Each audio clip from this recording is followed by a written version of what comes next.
3절까지. 이사야 60장 1절부터 3절까지.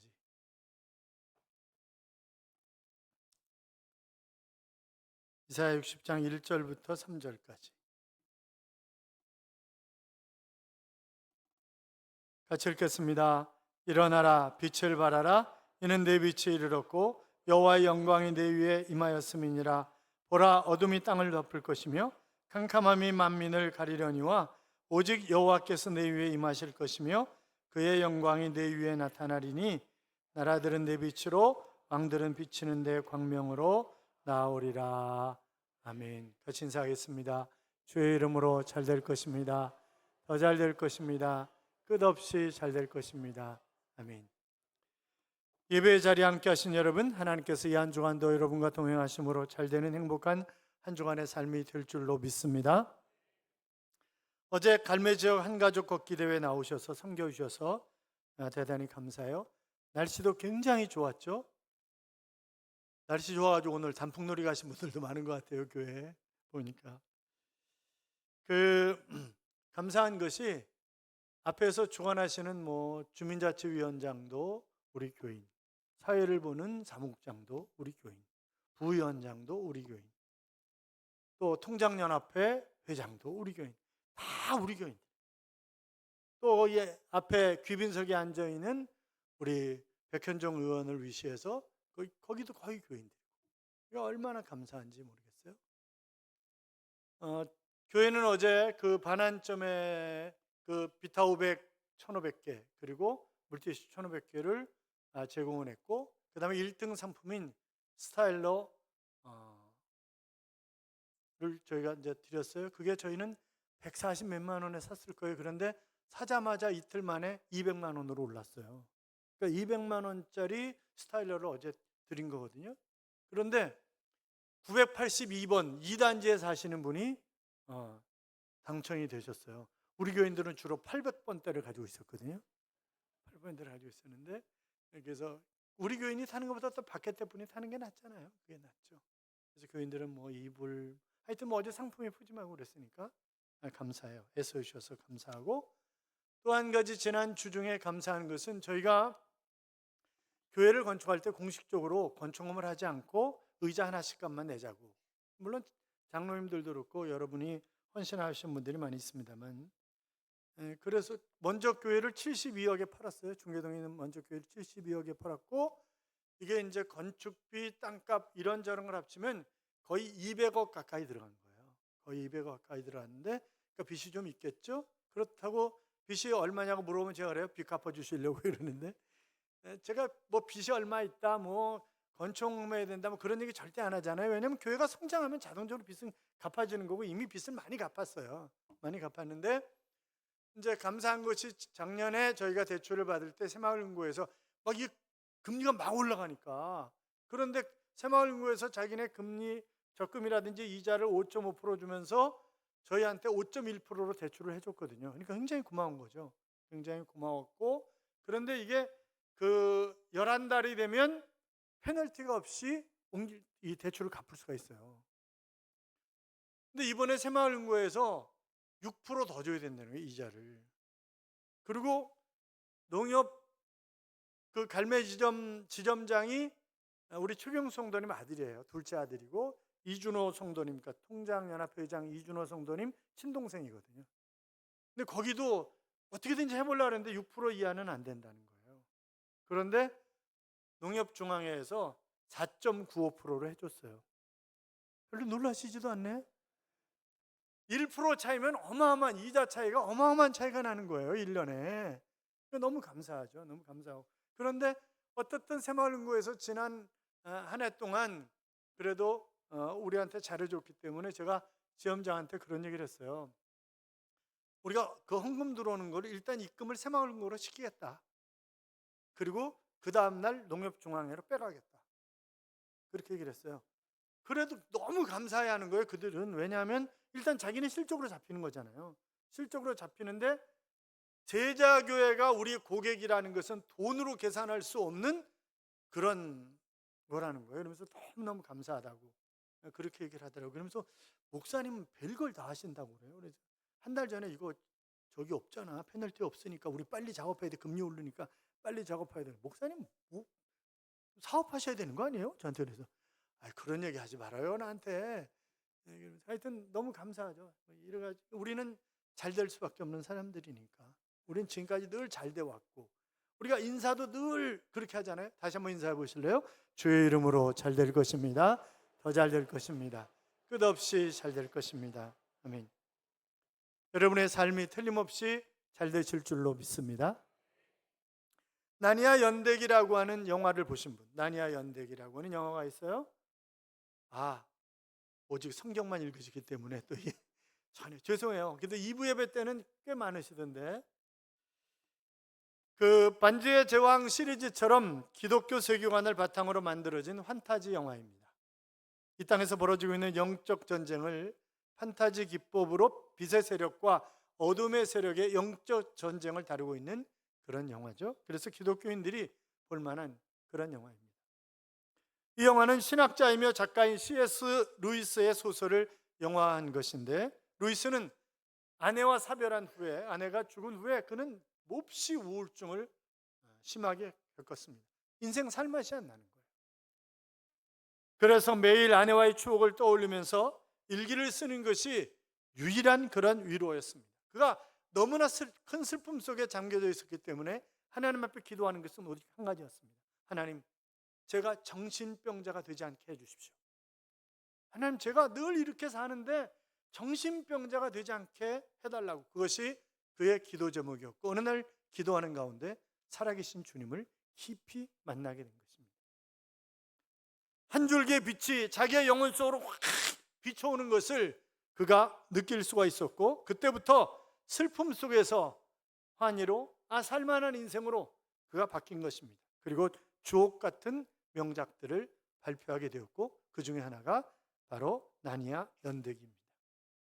여러분, 우리가 하나님을 만나고 내 인생이 완전히 궤도에 올라서는 정말 탁월한 인생을 살아가면 얼마나 좋겠어요? 그런데 우리의 인생이 늘 그런 것만은 아니잖아요.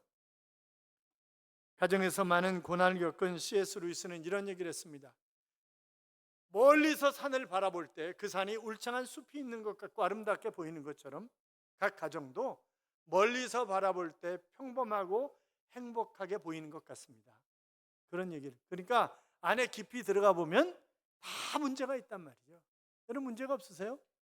자식 때문에 속 썩고 남편 때문에 아내 때문에 이런저런, 그리고 중독에 걸려있는 그런 부모 때문에 또 자녀들을 차별 대우하는 것 때문에 하여튼 이런저런 문제들로 말미암아 가정은 다 문제가 있는 것을, 그러니까 교회 들어올 때 멀쩡하게 부부가 손잡고 들어오는 것 같지만 교회 끝나고는 이러고 가지고 서로 아주 왼수처럼 살아가는. 그래서 제가 새가족 등록하면 신방 가서 남편에 대해서 어떻게 생각하시냐고 물어보면 한결같이 하는 대답이 있어요. 왼수입니다, 왼수. 그래서 제가 그러면 별 5개군요. 그러면 그런 거 말고요 막 이러고 그래요. 사랑하는 여러분, 우리의 가정이 사철에 봄바람 부는 것처럼 맨날 그러면 얼마나 좋겠어요? 그런데 그런 가정이 거의 없고 태풍이 부는 여름처럼 낙엽이 지는 가을처럼 그리고 칼바람 부는 겨울처럼 살아가는 그런 가정들이 너무나 많단 말이죠. 여러분, 행복한 가정, 행복한 삶이 되시기를 주님의 이름으로 축원합니다. 자, 오늘 본문은 우리가 이미 여러 차례 얘기했던 것처럼 주전 7세기경에 이사야 선지자가 앞으로 되어질 일들에 관한 그런 것을 하나님께 받고 백성들에게 전하는 그런 메시지가 담겨져 있는 그런 내용입니다. 당시 유다는 범죄와 타락으로 말미암아 풍전등화의 위기에 있었습니다. 나라가 언제 넘어질지 모르는 그런 상황에 멀지 않아 바벨론의 포로로 잡혀가게 될 것입니다. 그때 하나님이 다시 이제 그런 상황을 염두에 두면서 다시 약속을 하시는 거죠.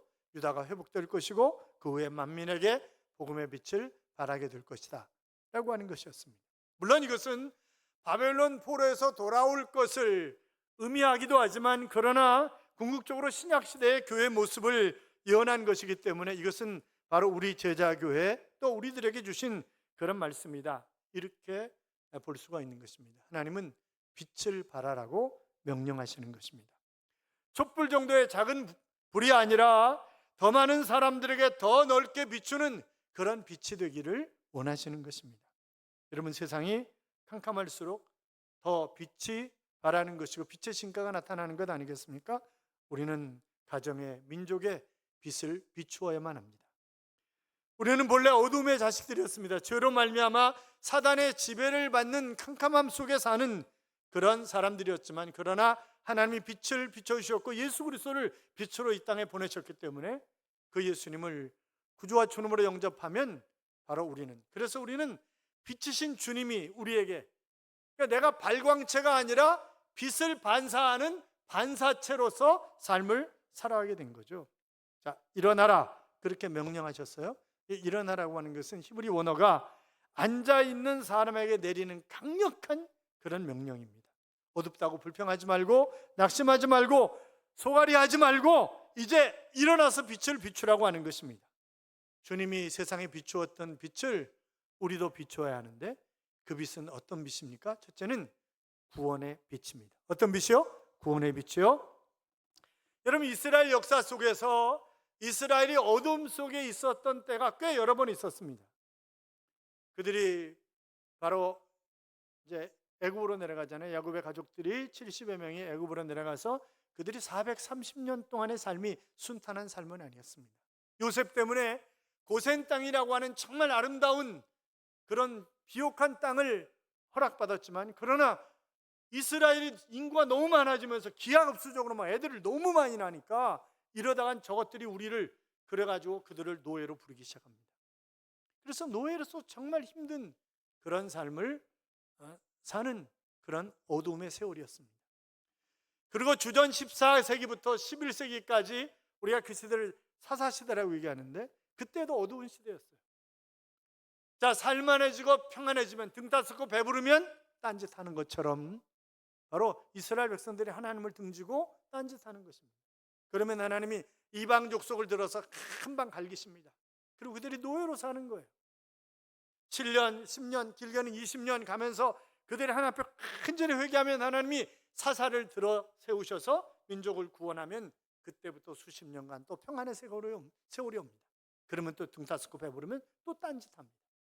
이것이 계속 반복되는 그런 시기였기 때문에 우리가 일명 사사시대를 사이클 시대다, 그렇게 이야기합니다. 그때 왕이 없었으므로 각각 자기의 옳은 소견대로 행하였다. 그러니까 지멋대로 살았다, 이제 그런 얘기죠. 지멋대로 살았다, 이제 그런 얘기.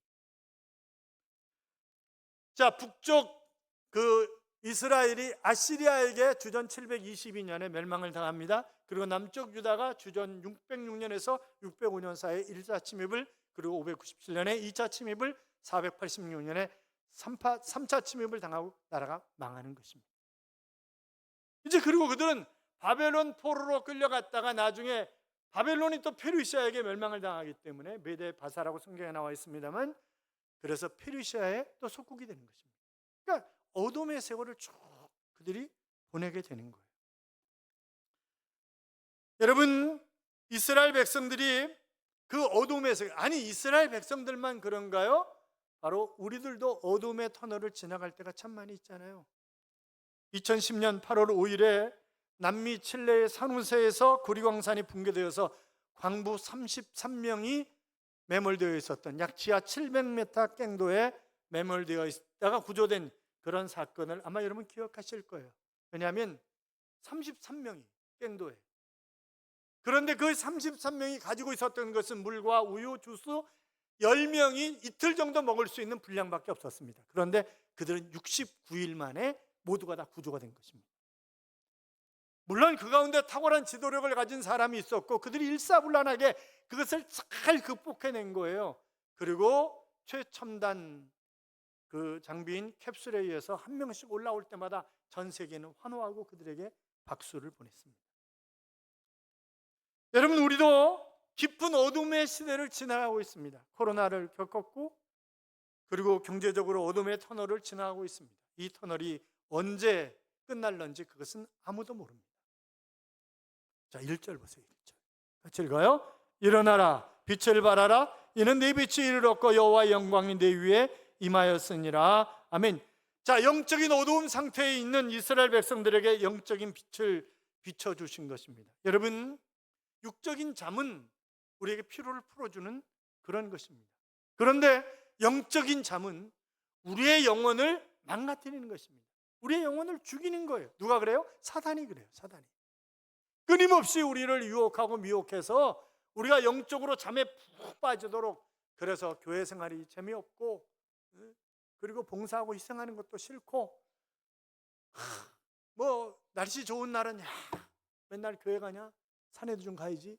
이러고 또 산에도 가고 싶고, 여름 휴가 때도 마찬가지고, 어떤 교회는 아예 여름에 휴가철에 속초 국민학교를 빌려가지고, 초등학교를 빌려가지고 아예 주일날 거기 가서 예배를 드리는 거예요. 교인들이 많이 결석을 하니까. 그러면 그 교인들이 이렇게 생각하지 않겠어요? 야, 주일날 빠져도 되는구나, 해수욕장 가서 옆에 있는 교회 가면 되는 거 아니야? 이렇게 생각하지 않겠냐고요. 지난번에 표경원 목사님이, 우리 부목사님 표경원 목사님이 이제 담임 목사로 갔잖아요. 수행관을 좀 쓰게 해달라는 거예요. 그래서 그냥 알았다고 그랬어요. 그냥 제가 또 착하잖아요. 그러니까 그냥 알았다고 그냥 쓰라고. 그런데 어느 날 보니까 청년들이 토요일날 돌아가지고 월요일날 나가는 거예요. 그래서 이 미친놈들 다 내쫓으려고 그러다 참았어요. 그러면서 물어봤더니 이제 안덕환 목사님이, 그랬더니 그 전임 목사님도 미국에서 공부를 했고 이러면서 그냥 이게 자유스러운 분위기를 맞는 거예요. 그러면요, 제가 수원제일교에서 자라나면서 안중서 목사님이 현대판 바리새인이었어요. 제가 수차례 말씀드렸잖아요. 주일날 시장 갔다? 그럼 바로 그 다음 주일날 집사 면직이야. 그냥 바로 볼 거 없어요. 교회 청바지 입고 왔다? 쫓겨나. 교회에서 바로 교회에서 기타 묻혀. 그런 신앙생활을 했어요. 제가 그런 신앙생활을 했는데, 제가 서울로 올라올 때 저를 붙잡고 얘기를 하시는 거예요. 내가 그렇게 해도 딴짓하는 사람이 너무 많다. 그게 신학적으로 진앙적으로 잘못된 것이지만 내가 그럴 수밖에 없는 것은 하나님 앞에 내가 부끄럼 없이 서도록, 너 교인들을 어떻게 한 거냐? 그러실까 봐 그렇게 내가 가르친 거다. 그렇게 얘기를 하시더라고요. 이해가 돼요, 충분히. 그래서 저는 늘 우리가 주일 오후 예배 때까지만이라도 잘 하나님을 섬기자고 얘기를 하는 거예요. 주일 오후 예배 끝나고 식당 가서 식사를 하시든지 뭘 하시든지 그거는 자유롭게 하시되, 그러나 우리가 주일 오후 예배 드릴 때까지는 주일을 주일답게 지키자고 그렇게 수시로 말씀을 드리는 거예요. 에베소 5장 8절에 보시면 일어나라 빛을 발하라 라고 하는 이 1절의 말씀을 존재론적으로 설명을 하고 있습니다. 그래서 너희가 전에는 어둠이더니 이제는 주 안에서 빛이라, 빛의 자녀들처럼 행하라, 이렇게 말씀하셨어요. 빛의 자녀들처럼. 사랑하는 여러분, 아직도 내가 어둠 속에 있다고 느끼십니까? 자포자기하고 낙심하고 그렇게 살아가십니까? 그러나 주님이 우리에게 빛으로 오신 것입니다. 이탈리아 정신과 의사인 프란체스코와 그의 연구진들이 정신병동에 있는, 그러니까 병동의 위치와 정신병자들은 어떤 관계를 가지고 있을까라고 하는 것을 조사를 했습니다. 그런데 똑같이 우울증에 걸려 있는데 동쪽 병동에 있는 사람들은 빨리 퇴원을 하더래요. 서쪽에 있는 사람들보다.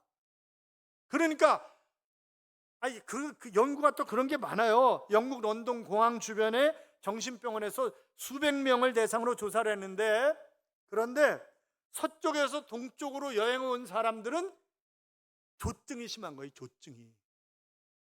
그리고 동쪽에서 서쪽으로 여행을 하는 사람들은 우울증이 심했다는 거예요. 우울증이. 그래서 집도 서양보다는 동양이 좋다는 거예요. 왜? 빛을 많이 받으니까. 빛을 많이 받으니까. 그러니까 서양으로 집을 가지고 있는 사람들은 바꿔. 왜? 내 건강을 위해서, 가족들의 건강을 위해서. 그게 우리가 남양집이 좋다는 이유가 왜 그래요? 빛을 하루 종일 많이 받기 때문에. 그래서 남양집이 연료비도 덜 들어가는 것 아니겠어요? 그렇잖아요. 그래서 푸르지오도 보니까 그 큰 평수는 전부 다 남양으로 돼 있어. 큰 평수.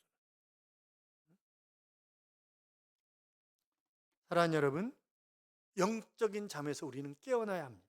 에베소 5장 14절에 보시면, 그러므로 이르시기를 잠자는 자여 깨어서 죽은 자들 가운데서 일어나라, 그리스도께서 너에게 비추시느니라 그랬습니다.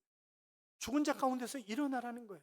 그러니까 영적으로 잠들어 있는 사람을 하나님 뭐라고 평가하시는 거예요? 죽은 자다 이렇게 평가하시는 거예요. 죽은 자다. 그건 죽은 자다. 요나 보세요. 요나가 하나님의 명령을 거부하고 바벨론 가서 위치라고 그러는데 위치지 않고 저 이방인들이 왜 우리를 괴롭힌 바벨론이 왜 구원을 받아야 되는가? 그래서 그는 도망가잖아요. 도망갑니다. 그러다가 결국 풍랑이 일어나는데도 뱀이창에서 퍼지게 자다가 선장이 내려와가지고 막 깨우잖아요. 막 깨우면서 자는 자여 어찌함이냐 일어나서 내 하나님께 구하라. 혹시 하나님께서 우리를 생각하셔서 망하게 하지 않으실 수도 있지 않냐? 이러고 그러니까 하나님을 모르는 사람이 하나님을 믿는 요나에게 일어나라. 기도해야 될 거 아니야? 하나님 앞에 그러는 거예요. 사랑하는 여러분, 우리가 잠자는 것 아닙니까? 요한계시록 3장 2절에 보면 사대교회를 향해서 너는 일깨어 그 남은 바 죽게 된 것을 굳건하게 하라. 내 하나님 앞에 내 행위에 온전한 것을 찾지 못하였노니 그랬습니다. 그러니까 우리에게 희망이 있는 것은 생명이 있기 때문에 희망이 있는 것 아니겠습니까? 더 늦기 전에 우리는 깨어 일어나야 합니다. 성령께서 우리의 마음을 두드릴 때 성령께서 그러실 때 많잖아요. 너 이렇게 살면 안 되잖아. 너 이러면 안 되는 거잖아. 그러실 때 많잖아요, 우리에게. 그때 정신 차리고 우리가 일어나야 되는 거죠. 사랑하는 여러분, 우리는 주님을 향한 첫사랑을 잃어버린 것을 회개해야 합니다. 세파에 부딪히고 환난을 당하면서 내 영혼이 무디어지고 감각이 예민하지 못한 것을 우리는 회개해야 합니다. 잠언 8장 17절에 보시면 나를 사랑하는 자들이 나의 사랑을 입으며 나를 간절히 찾는 자가 나를 만날 것이라. 여러분, 주님을 내가 만나지 못하면 신앙생활에 힘이 없어요. 그렇잖아요. 너희가 전심으로 나를 찾고 찾으면 나를 만나리라. 그러니까 하나님 나를 만나달라고 간절히 기도해 보세요. 하나님 나를 만나주신다고요. 사랑하는 여러분, 내가 구원의 빛을 받았기 때문에 이제 구원의 빛을 바라는 삶을, 그래서 새생명 축제도 하는 거예요. 하도 전도를 안 하기 때문에 여기다 써서 붙이는 거야. 우리 교구가 이렇게 전도 안 하면 안 되겠구나. 그거라도 좀 느껴서 전도하는 사람이 있으라고 전도 이런 거 써보고 붙이고 싶지 않아요. 사생결단 기도해야 할 때는 명단을 전부 다 현관에다 전부 걸어놔요. 그래가지고 자기가 들어오면서 스티커 붙여가지고 기도에 참석했다고 다 붙이게 하는 거예요. 왜? 기도하러 하도 안 나오니까. 그렇게 해서라도 왜? 하나님이 저한테 책임을 물으실 테니까. 그렇잖아요. 너에게 맡겨놓은 양들을 너 어떻게 하는 거냐? 하나님이 저한테 책임을 물으시지 않겠어요? 그러니까 저는 어떻게든지 여러분을 괴롭혀서, 제가 아까 이건덕 선교사님한테도 그랬어요. 선교사님, 남선교회 괴롭혀야 돼. 어떻게든지 괴롭혀서 전도 몇 명 할 거냐고 물어보고 전도 빨리 하자 그러고 어떻게든지 괴롭혀야 된다고. 그건 여러분을 괴롭히기 위해서가 아니라 결국 누가 상을 받는 거예요? 내가 상을 받는 거예요. 각자 자기가 상을 받는 거라고. 그렇잖아요. 두 번째로 소망의 빛입니다. 토니 멜렌디즈라고 하는 심각한 선천적 기형으로 몸을 자유롭게 움직이지 못하는 장애인이 있었어요. 손을 못 쓰는 거예요. 그런데 손을 못 쓰니까 발로 자꾸 뭘 하잖아요. 발로. 그래가지고 발로 기타 치는 걸 배운 거예요. 발로. 그래가지고 그가 청년이 되었을 때 로스앤젤레스 거리에서 발로 찬송가를 연주하는 거예요. 발로. 사람들에게 찬송가, 자기가 그렇게 해서 하나님 앞에 영광을 돌리고 싶고 그렇게 해서라도 전도하고 싶은 거죠. 그렇게 사는 거예요. 그런데 어느 날 교황이 로스앤젤레스를 방문하게 되었고 길에서 발로 기타를 치는 그를 만나게 되었습니다. 그리고 손을 내밀어서 붙잡는 거예요. 그리고 교황청으로 초대를 했어요. 그래서 교황청에서 바로 찬송가를 연주하는 그런 영광을 얻게 된 것입니다. 훗날 그가 희망의 선물이라고 하는 책을 썼는데 그 책에서 이렇게 얘기합니다. 연주를 마친 뒤에 친구들이 기다리는 무대 뒤로 걸어 들어갔습니다. 그런데 군중들 사이에서 휠체어에 앉아있는 흉측하게 불구가 된 젊은 여인을 보았습니다. 그녀는 팔과 다리가 비틀어져 있었습니다. 그녀는 내가 지나갈 때 미소를 지으면서 애써 손을 흔들려고 했습니다. 나는 출구를 향해 계속 걸어가다가 멈추었고 그녀에게로 돌아갔습니다. 그녀의 눈에는 눈물로 가득 차 있었습니다. 그녀는 나를 향해서 손을 뻗치면서 말을 하려고 애를 씁니다. 토니, 당신 때문에 내가 희망을 갖게 됐어요. 당신 때문에 내가 희망을 갖게 됐어요. 그러니까 토니 멜렌디스는 바로 이 여인에게 희망의 빛이 되어준 것입니다. 사랑하는 여러분, 나는 누군가에게 희망의, 소망의 빛이 되어주어야 합니다. 자, 2절 봐요. 2절. 본문으로 가서 2절 보겠습니다. 보라, 어둠이 땅을 덮을 것이며 캄캄함이 만민을 가리려니와 오직 여호와께서 내 위에 임하실 것이며 그의 영광이 내 위에 나타나리니. 아멘. 당시 상황을 이제 내다보면서 이사야 선지자는 그래도 70년 후에 돌아온다라고 말씀하셨으니까 소망이 있다, 그렇게 생각했던 유다 백성들이 70년이 가까이 돼가면서 이제 소망은 완전히 사라져가고 있는 거예요. 그래서 바로 어두운 터널만 바라보면서 절망에 묻히지 말고 다시 소망으로 일어나라 라고 하는 그런 메시지를 전하고 있는 것입니다. 사랑하는 성도 여러분, 당신에게는 소망이 있습니까? 하나님은 우리의 소망이십니다. 로마서 15장 13절에 보시면 소망의 하나님이 모든 기쁨과 평강을 믿음 안에서 너희에게 충만하게 하사 성령의 능력으로 소망이 넘치게 하시기를 원하노라 그랬습니다. 하나님 때문에 소망이 넘쳐서 그 소망의 빛을 내 주변에 비치는 그런 삶을 살아가는 하나님의 자녀들이 되시기를 주님의 이름으로 축원합니다. 세 번째로 복음의 빛입니다. 3절 읽어요. 3절 같이 읽어요. 나라들은 내 빛으로, 왕들은 비치는 내 광명으로 나오리라. 아멘. 하나님은 우리에게 세상의 영혼을 부탁하셨습니다. 우리는 그들에게 복음의 빛을 비추어야 합니다. 그런데 내가 주님의 일을 한다고 해서 고난과 역경이 없는 것은 아니잖아요. 내가 전도하면서 어려움을 당할 때 얼마나 많아요. 제가 70년대 신학교 다닐 때 동두천에 가서, 동두천에는 양공주들이 많이 있었잖아요. 거기 그래가지고 가서 그 포장마차에 가서 전도를 했어요. 예수 믿으라고. 그랬더니 꾸정물을 확 얼굴에다 끼얹더라고요. 그런데 그게 싫지 않더라고. 내가 주님을 위해서 이렇게라도.